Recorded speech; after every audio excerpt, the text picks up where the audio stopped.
Challenge নিয়ে এসছি আমরা। সেই চ্যালেঞ্জটা হচ্ছে টু বিল্ড দ্য নেশন। আমাদের প্রধানমন্ত্রী, মাননীয় প্রধানমন্ত্রী যিনি আমাদের এখন নেতৃত্ব দিচ্ছেন, তার প্রথম কথাটি ছিল বাংলাদেশে নেমেই যে আই হ্যাভ এ প্ল্যান, আমার একটা পরিকল্পনা আছে। এবং সেই সঙ্গে সেই পরিকল্পনা বাস্তবায়ন করার জন্য তিনি তার মন্ত্রিসভা ইতিমধ্যে গঠন করেছেন এবং সেই মন্ত্রিসভা তার পরিকল্পনা বাস্তবায়ন করবে, বাংলাদেশের মানুষের সমস্যাগুলোর সমাধান করার চেষ্টা করবে এবং বাংলাদেশকে এগিয়ে নিয়ে যাবে সামনের দিকে। ডেমোক্রেসি হচ্ছে আমাদের প্রধান আপনার মানে কী বলে রেখে ইনগ্রেডিয়েন্ট, যাকে নিয়ে আমরা সামনে এগোতে চাই। অর্থাৎ আমাদের সব কিছুর মধ্যেই আপনার গণতন্ত্র থাকবে, আমরা সেই গণতন্ত্রকে সামনে নেব। বিশেষ করে আপনাদের মিনিস্ট্রি, লোকাল গভর্নমেন্ট মিনিস্ট্রি, এটা পুরোপুরি মানুষের সঙ্গে সম্পর্ক। এই জিনিসগুলো কিন্তু আমরা কিছু ধারণা আছে আমাদের।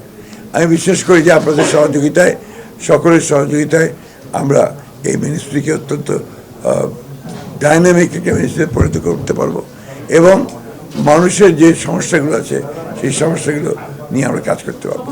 আইন শৃঙ্খলা যতটুকু খারাপ ছিল এটাকে ইম্প্রুভ করার চেষ্টা করতেই হবে।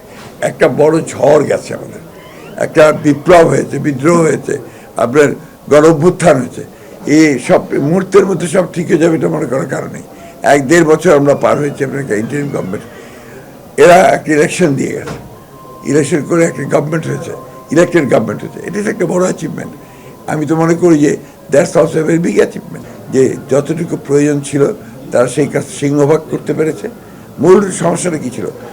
ট্রানজিশন টু ডেমোক্রেসি, সেটা তো তারা করে দিয়ে গেছে। সুতরাং you must give credit to that, দিতেই হবে আপনাকে, এবং অনেকগুলো ভালো কাজ করেছে।